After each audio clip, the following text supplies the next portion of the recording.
YouTube channel WB plus পয়েন্টে তোমাদের সকলকে জানাই স্বাগত। প্রতিদিনের মতো আজকেও আমরা ডাব্লিউবিপিএসসি ক্লার্কশিপ পরীক্ষায় আসার মতো সম্ভাব্য প্রশ্ন এবং তার সাথে সাথে বিভিন্ন পরীক্ষার প্রিভিয়াস ইয়ারের প্রশ্ন নিয়ে আলোচনা করব। তো আশা করছি এখান থেকে তোমরা বেশ কয়েকটি প্রশ্ন কমন পেয়ে যাবে। তো ক্লাসটা প্রথম থেকে শেষ পর্যন্ত মনোযোগ সহকারে দেখো। তো আজকে আমাদের 90 নাম্বার ক্লাস। তো এর আগেও আমাদের অনেক ক্লাস হয়ে গেছে। তো সেই ক্লাসগুলো তোমরা ডেসক্রিপশনের যে দেওয়া লিঙ্ক আছে সেখানে গিয়ে তোমরা প্লে লিস্টে গিয়ে দেখে নিতে পারো। তো চলো শুরু করি আজকের ক্লাস। তো আজকে আমাদের প্রথম প্রশ্ন হচ্ছে, মৌর্য যুগের বংশগত সৈন্যরা কি নামে পরিচিত ছিল? বংশগত সৈন্যরা অপশন হচ্ছে বৃতাগাস, মৌলা, ভদ্রাকি নাকি অটাভিওয়ালা। তো মনে রাখবে মৌর্য যুগের যে বংশগত সৈন্যরা ছিল তারা হচ্ছে মৌলা নামে পরিচিত ছিল। এটা তোমাদের পরীক্ষায় আসতে পারে, ইম্পর্টেন্ট প্রশ্ন। তো তোমরা যেগুলো প্রশ্ন দেখবে তোমাদের অজানা সেগুলো তোমরা খাতায় লিখে রাখতে পারো, তাহলে তোমাদের পরে রিভাইজ করতে সুবিধা হবে। এবং তোমরা যদি আমাদের এই ডাব্লিউবিপিএসসি ক্লার্কশিপ পরীক্ষার যে স্পেশাল ক্লাসগুলো হচ্ছে এই ক্লাসগুলোর যত পিডিএফ আছে সেগুলো সব পেতে চাও, তাহলে তোমরা সেই পিডিএফের লিঙ্ক তোমরা ডেসক্রিপশন এবং যে কমেন্ট সেকশন রয়েছে সেখানে তোমরা পেয়ে যাবে। তো নেক্সট দেখো, মৌর্য সাম্রাজ্য চন্দ্রগুপ্ত মৌর্য দ্বারা প্রতিষ্ঠিত হয়েছিল। তিনি ছিলেন প্রাচীন ভারতীয় ইতিহাসের এক গুরুত্বপূর্ণ ব্যক্তিত্ব এবং আনুমানিক 322 খ্রিস্টপূর্বাব্দ থেকে 298 খ্রিস্টপূর্বাব্দ পর্যন্ত শাসন করেছিলেন। পরের প্রশ্ন, ভারতে মলহার রাগ কে প্রবর্তন করেছিলেন? এটাও ভেরি ভেরি ইম্পর্টেন্ট, বারবার পরীক্ষায় আসে। তো মনে রাখবে ভারতে মলহার রাগ প্রবর্তন করেছিলেন হচ্ছে তানসেন, অপশন এ। তো সঙ্গীতের মিয়া মলহার রাগটি সঙ্গীত সম্রাট মিয়া তানসেন রচনা করেছিলেন। মিয়া কি মলহার একটি বর্ষার রাগ যা পৃথিবীকে ভিজিয়ে দিতে এবং বর্ষাকে স্বাগত জানাতে বৃষ্টিকে আহ্বান এবং আলিঙ্গন করার জন্য জনপ্রিয়ভাবে ব্যবহৃত হয়। তানসেন তার প্রিয় রাগগুলিকে রচনা করেছিলেন মুলতানি, ভৈরবী এবং তরি। নেক্সট প্রশ্ন, মাইকেল ব্রেচার নিম্নের কোন ব্যক্তির জীবনীকার? ডক্টর রাজেন্দ্র প্রসাদ, সুভাষচন্দ্র, গোপালচারী নাকি জওহরলাল নেহেরু? তো এটার সঠিক অ্যান্সার হয়ে যাবে অপশন ডি, জওহরলাল নেহেরুর জীবনীকার ছিলেন হচ্ছে মাইকেল ব্রেচার। তো জওহরলাল নেহেরুর বই Discovery of India, glimpses of world history এবং অটোবায়োগ্রাফি, তিনি জেলে বসে নানা বিষয়ে তার কন্যা ইন্দিরা গান্ধীকে অনেক চিঠি লেখেন, সেগুলো নিয়ে পরে একটা সংকলন গ্রন্থ প্রকাশিত হয়। নেক্সট প্রশ্ন, চিত্তরঞ্জন দাসের স্বরাজ্য দলকে সমর্থন করেন কোন মুসলিম নেতা? তো সঠিক অ্যান্সার হয়ে যাবে অপশন বি, আব্দুর করিম। তো 1902 খ্রিস্টাব্দে 24শে মার্চ কলকাতায় ব্রিটিশ ভারতে বিপ্লবী গুপ্ত সংগঠন অনুশীলন সমিতি স্থাপিত হয়। এর সভাপতি ছিলেন ব্যারিস্টার প্রমোদনাথ মিত্র এবং সহসভাপতি ছিলেন হচ্ছে চিত্তরঞ্জন দাস। নেক্সট প্রশ্ন, কলিঙ্গরাজ খারবেল কোন ধর্ম গ্রহণ করেছিলেন? খুব ইম্পর্টেন্ট, পরীক্ষায় আসতে পারে। তো মনে রাখবে কলিঙ্গরাজ খারবেল হচ্ছে জৈন ধর্ম গ্রহণ করেছিলেন, অপশন ডি। তো কলিঙ্গের রাজা খারবেলা মহামেঘবাহন রাজবংশের তৃতীয় শাসক ছিলেন। তিনি উড়িষ্যার ভুবনেশ্বরের কাছে উদয়গিরির হাতিগুম্ফা শিলালিপির জন্য বিখ্যাত ছিলেন। পরের প্রশ্ন, দিল্লি সুলতানের ত্রাণকর্তা কে ছিলেন? কুতুবউদ্দিন আইবক, মিনাজুর সিরাজ, ইলতুৎমিশ নাকি গিয়াসউদ্দিন বলবান? তো কোনটা অ্যান্সার হবে? তোমরা লাইভ কমেন্টেও অ্যান্সার করতে পারো। তো এটার সঠিক অ্যান্সার হয়ে যাবে অপশন সি, ইলতুৎমিশ। তো ইলতুৎমিশকে দিল্লি সুলতানের ত্রাণকর্তা বা দিল্লি সুলতানের প্রতিষ্ঠাতা বলা হয়, প্রতিষ্ঠাতা বা মূল প্রতিষ্ঠাতা বলা হয়। তো ইলতুৎমিশ ভারতবর্ষে আদি তুর্কি শাসনের দ্বিতীয় সুলতান। প্রথম জীবনে তিনি কৃতদাস ছিলেন এবং গজনীতে জামিল উদ্দিন নামক এক বণিকের কাছ থেকে কুতুবউদ্দিন আইবক তাকে ক্রয় করেছিলেন। আর কুতুবউদ্দিন আইবক তার মেয়ের সাথে ইলতুৎমিশের বিবাহ দিয়েছিলেন। নেক্সট প্রশ্ন, ভারতের বৃহত্তম কয়লা খনিটির নাম কি? এটা তো কম বেশি তোমরা সবাই পারবে। অ্যান্সার হবে এখানে অপশন এ, ঝরিয়া। তো কয়লা সংরক্ষণে ভারত চতুর্থ এবং উৎপাদনে তৃতীয় স্থান অধিকার করে। প্রথম স্থান অধিকার করে হচ্ছে চীন। পরের প্রশ্ন, নিচের কোন ধাতুকে কুইক সিলভার বলা হয়? ভেরি ভেরি ইম্পর্টেন্ট, বারবার পরীক্ষায় আসে প্রশ্নটা, তো ভালো করে মনে রাখবে। কুইক সিলভার বলা হয় হচ্ছে পারদকে, অপশন ডি। পারদ একটি মৌলিক পদার্থ যার প্রতীক হচ্ছে Hg আর পারমাণবিক সংখ্যা হচ্ছে 80। পারদ একটি ভারী রূপালী সাদা ধাতু, একমাত্র ধাতু যা আদর্শ তাপমাত্রা এবং চাপে তরল অবস্থায় থাকে। নেক্সট প্রশ্ন, টেট্রা ইথাইল লেড পেট্রোলে যোগ করা হয়, এর কারণ কি? এটা পেট্রোলে কেন যোগ করা হয়? এটাও কিন্তু খুবই ইম্পর্টেন্ট প্রশ্ন, পরীক্ষায় তোমাদের আসতে পারে। তো মনে রাখবে, টেট্রা ইথাইল লেড পেট্রোলে যোগ করার কারণ হচ্ছে এটা হচ্ছে অ্যান্টি নকিং রেটিং বাড়ানোর জন্য, অপশন ডি। নেক্সট প্রশ্ন, মানুষের মস্তিষ্কের সবচেয়ে বৃহত্তম অংশটির নাম কি? সেরিবেলাম, মেডুলা অবলঙ্গাটা, সেরিব্রাম নাকি ওপরের কোনোটিই নয়? তো অপশনগুলোর মধ্যে সঠিক অ্যান্সার হচ্ছে অপশন সি, সেরিব্রাম। সেরিবেলাম না কিন্তু, সেরিব্রাম। তো সেরিব্রাম হচ্ছে মানুষের মস্তিষ্কের সব থেকে বৃহত্তম অংশ। তো মানবদেহের গরু মস্তিষ্ক বা সেরিব্রামের অবস্থান হচ্ছে অগ্র মস্তিষ্কে, আর সেরিব্রামের প্রধান কাজ হচ্ছে বুদ্ধি, চিন্তা, স্মৃতি ইত্যাদি নিয়ন্ত্রণ করা। পরের প্রশ্ন, কার্বনের কোন ধর্মের জন্য শৃঙ্খলিত যৌগ গঠিত হয়? এটাও কিন্তু বারবার পরীক্ষায় আসে প্রশ্নটা, তো ভালো করে মনে রাখবে যে কার্বনের যে ক্যাটিনেশন ধর্ম রয়েছে এই ধর্মের জন্য হচ্ছে শৃঙ্খলায়িত যৌগ গঠিত করে কার্বন। নেক্সট প্রশ্ন, ভারতের রাজনৈতিক দলগুলিকে আঞ্চলিক অথবা জাতীয় রূপে স্বীকৃতি দেওয়ার অধিকারী হচ্ছে কে? অর্থাৎ জাতীয় রূপে স্বীকৃত কে প্রদান করে? রাষ্ট্রপতি, পার্লামেন্ট, নির্বাচন কমিশন নাকি রাষ্ট্রপতি নির্বাচন কমিশনের সুপারিশে? কোনটা অ্যান্সার হবে? তো সঠিক অ্যান্সার হচ্ছে অপশন সি, নির্বাচন কমিশন হচ্ছে ভারতের রাজনৈতিক দলগুলো রয়েছে সেগুলোকে আঞ্চলিক অথবা জাতীয় স্তরে স্বীকৃতি দেয়। তো ভারতীয় সংবিধানের 324 অনুচ্ছেদ অনুযায়ী সুষ্ঠু ও স্বচ্ছ নির্বাচন প্রক্রিয়া পরিচালনা করার জন্য ভারতের নির্বাচন কমিশন একটি স্বাধীন সংবিধান স্বীকৃত কর্তৃপক্ষ। ভারতের রাষ্ট্রপতি মুখ্য নির্বাচন কমিশনারকে নিযুক্ত করেন। পরের প্রশ্ন, নিচের কোনটি ক্লোরোফর্ম নামেই অধিক পরিচিত? এটাও কিন্তু খুবই ইম্পর্ট্যান্ট প্রশ্ন, ক্লোরোফর্ম। তো মনে রাখবে যে ট্রাইক্লোরো ইথেন রয়েছে, এই ট্রাইক্লোরো ইথেনই হচ্ছে ক্লোরোফর্ম। নেক্সট প্রশ্ন, কোনো ব্যাঙের নিষেক প্রক্রিয়াটি কী ধরনের হয়? তো মনে রাখবে কোনো ব্যাঙের যে নিষেক প্রক্রিয়া এটা হচ্ছে বহির্নিষেক ও ইতর নিষেক দুইভাবেই হয়। তো কোনো ব্যাঙের বৈজ্ঞানিক নাম হচ্ছে বুফো মেলানোস্টিকটাস, আর সম্প্রতি এর নামকরণ হয়েছে হচ্ছে ডুপ্টাফ্রাইনাস মেলানোস্টিকটা, এটাও মনে রাখবে। তো কোনো ব্যাঙ দিতে পারে হচ্ছে ভূমিকম্পের পূর্বাভাস। নেক্সট প্রশ্ন, পার্লামেন্ট কর্তৃক অনুমোদিত হবার পর সাধারণভাবে কত মাস পর্যন্ত জাতীয় জরুরি অবস্থা অর্থাৎ ন্যাশনাল এমার্জেন্সি জারি থাকতে পারে? তো এটার অ্যান্সার হয়ে যাবে প্রায় 6 মাস থাকতে পারে। পরের প্রশ্ন, ভারতের উপরাষ্ট্রপতি যদি পদত্যাগ করতে চায় তাহলে তিনি পদত্যাগপত্র কাকে জমা দেবেন? এটা তোমাদের কিন্তু আগেও পড়ানো হয়েছিল, তোমরা যারা আমাদের ক্লাস কন্টিনিউ দেখো তারা এটার অ্যান্সার অবশ্যই করতে পারবে। তো তোমরা লাইভ কমেন্টে অ্যান্সার করে দাও।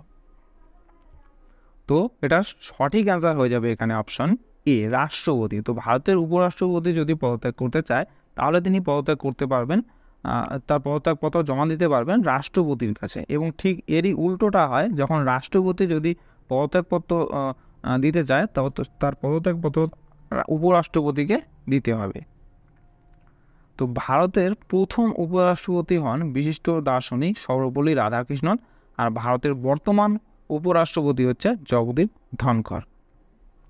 নেক্সট প্রশ্ন, তোমরা নিচে কমেন্টে জানাবে যে জগদীপ ধনখড় আগে কোন রাজ্যের রাজ্যপাল ছিলেন উপরাষ্ট্রপতি হবার আগে? এটা তোমরা নিচে কমেন্টে জানাবে। জনপ্রশাসনের জন্য ব্যয় নিম্নরূপ, অর্থাৎ কেমন হয়? তো মনে রাখবে, জনপ্রশাসনের জন্য যে ব্যয় হয় সেটা হচ্ছে পরিকল্পনা বহির্ভূত ব্যয়। নেক্সট প্রশ্ন, পঞ্চায়েত নির্ভর করে মূলত সে তহবিলের ওপর, তা হলো অর্থাৎ পঞ্চায়েত কোন তহবিলের ওপরে নির্ভর করে? সরকারি অর্থ, বৈদেশিক সাহায্য, বৈদেশিক ঋণ নাকি কোনোটিই নয়? তো মনে রাখবে পঞ্চায়েত নির্ভর করে হচ্ছে সরকারি অর্থের তহবিলের ওপর। নেক্সট প্রশ্ন, আঞ্চলিক পরিষদ গঠনের ব্যবস্থা বর্ণিত ছিল কোথায়? ভেরি ভেরি ইম্পর্টেন্ট প্রশ্ন, এটা পরীক্ষায় আসতে পারে। মনে রাখবে আঞ্চলিক পরিষদ গঠনের ব্যবস্থা বর্ণিত ছিল হচ্ছে রাজ্য পুনর্গঠন আইন 1956-তে। তো রাজ্য পুনর্গঠন আইন 1956 অনুসারে পরিকল্পনার পরিসর এবং জাতীয় স্বার্থের সাথে সম্পর্কযুক্ত বিভিন্ন বিষয়ে আন্তঃরাজ্য সহযোগিতা বৃদ্ধির লক্ষ্যে আঞ্চলিক পরিষদ গঠিত হয়েছিল। পরের প্রশ্ন, ভারতীয় সংবিধানের কোন ধারায় ভারতের কন্ট্রোলার ও অডিটর জেনারেলের নিয়োগ সংক্রান্ত বিধান রয়েছে? ভেরি ভেরি ইম্পর্টেন্ট, এটা তোমাদের আগেও পড়ানো হয়েছিল এবং এটা কিন্তু বারবার পরীক্ষায় আসে যে কন্ট্রোলার অ্যান্ড অডিটর জেনারেল অর্থাৎ ক্যাগ, যাকে সংক্ষেপে বলা হয় ক্যাগ, তো ক্যাগ ভারতের সংবিধানের কত নম্বর ধারায় তার কথা বলা হয়েছে? তো এটার অ্যান্সার হয়ে যাবে অপশন বি, 148 নম্বর ধারায়। পরের প্রশ্ন, আরবিআই এর খোলা বাজারে কারবার করাকে কি বলা হয়? তো অ্যান্সার হবে এখানে বন্ড এর বিক্রয়। তো হিল্টন ইয়ংয়ের সভাপতিত্বে রয়্যাল কমিশনের সুপারিশে 1935 সালে ভারতীয় রিজার্ভ ব্যাংক প্রতিষ্ঠিত হয়। এর সালটা ভালো করে মনে রাখবে, এটা বারবার পরীক্ষায় আসে যে ভারতীয় রিজার্ভ ব্যাংক কত সালে প্রতিষ্ঠা হয়েছিল? অ্যান্সার হবে 1935 সালে। আর 1948 সালের জুন মাসে স্টেট ব্যাংক অফ পাকিস্তান কার্যকরী হওয়ার আগে পর্যন্ত ভারতীয় রিজার্ভ ব্যাংক পাকিস্তানের কেন্দ্রীয় ব্যাংকের কাজও করেছে। 1949 সালে রাষ্ট্রায়ত্তকরণের পর ভারতীয় রিজার্ভ ব্যাংকের কর্তৃত্ব সম্পূর্ণতই ভারত সরকারের হাতে চলে আসে। পরের প্রশ্ন, রেপো রেট বাড়লে কি হবে? দ্রব্যমূল্যের দাম কি হবে? এটা কিন্তু বারবার পরীক্ষায় আসে, যে রেপো রেট নিয়ে কিন্তু বারবার পরীক্ষায় প্রশ্ন আসে। তো মনে রাখবে রেপো রেট যদি বেড়ে যায় তাহলে দ্রব্যমূল্য দাম কমে যাবে। নেক্সট প্রশ্ন, গুণমান পরিকল্পনার সময়কাল কত ছিল? গুণমান অর্থাৎ রোলিং, ভারতে যে রোলিং প্ল্যান হয়েছিল এটা সময়কাল ছিল হচ্ছে 1978 থেকে 83 সাল পর্যন্ত। তো ভারতে রোলিং প্ল্যান 1978 সালে শুরু হয়েছিল। রোলিং প্ল্যান ধারণাটি তৈরি করেছিলেন গুনার মার্দাল। আর রোলিং প্ল্যান হলো এমন একটি পরিকল্পনা যেখানে প্রতি বছর পরিকল্পনার কর্মক্ষমতা মূল্যায়ন করা হয় এবং এই মূল্যায়নের ভিত্তিতে পরের বছর একটি নতুন পরিকল্পনা করা হয়। পরের প্রশ্ন, ভারতীয় মুদ্রা হচ্ছে কেমন? তো অপশনগুলোর মধ্যে সঠিক অ্যান্সার হয়ে যাবে এখানে ভারতের মুদ্রা হচ্ছে মূলধন অ্যাকাউন্টে আংশিকভাবে রূপান্তরযোগ্য, অপশন বি। নেক্সট প্রশ্ন, শ্রোতা যখন শব্দ উৎসের দিকে এগিয়ে যায় তখন শব্দের কম্পাঙ্ক তার কাছে কি হয়? অপরিবর্তিত থাকে, বাড়ে, কমে নাকি দ্বিগুণ হয়?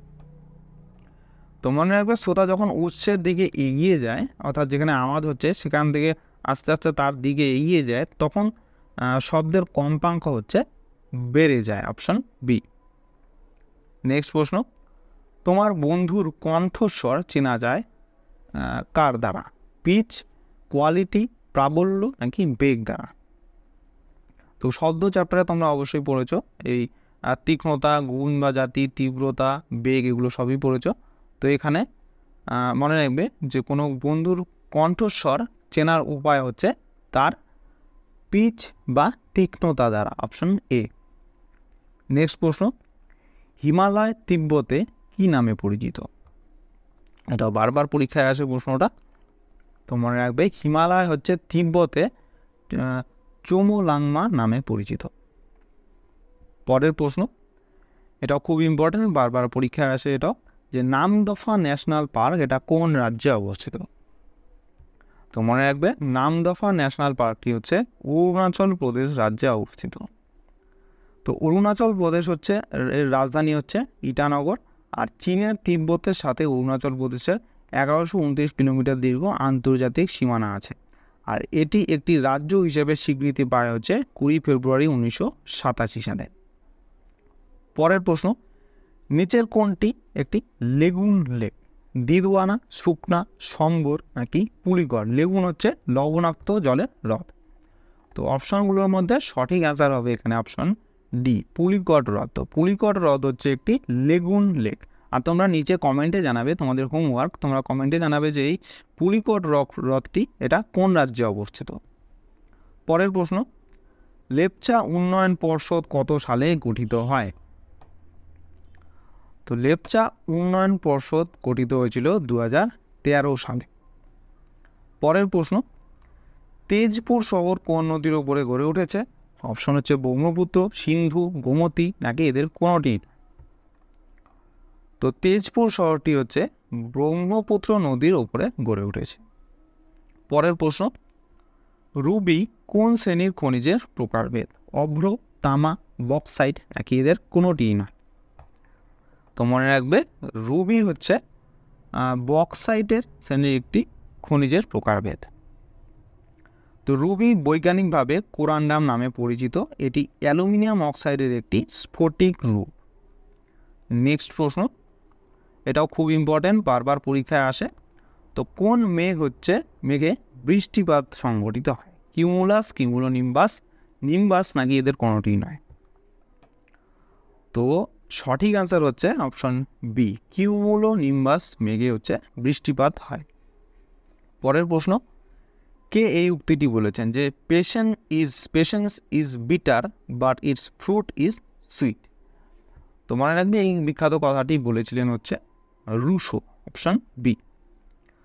পরের প্রশ্ন, সাঁওতাল পরিবার এই বিখ্যাত ভাস্কর্য শিল্পীর নাম কি? অর্থাৎ সাঁওতাল পরিবার যে চিত্রটা, এই চিত্রটা কে এঁকেছিলেন? এটাও খুব ইম্পর্টেন্ট প্রশ্ন, পরীক্ষায় আসতে পারে।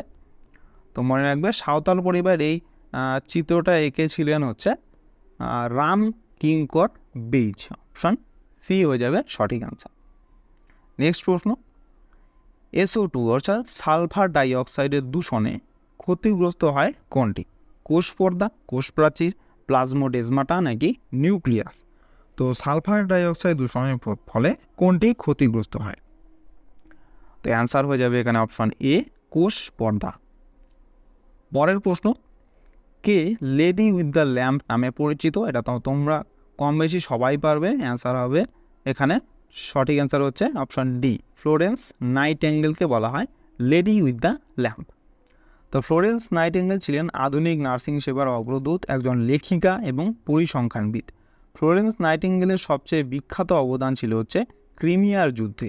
নাইটেঙ্গেল নোটস অন নার্সিং নামক একটি বই লিখেছিলেন।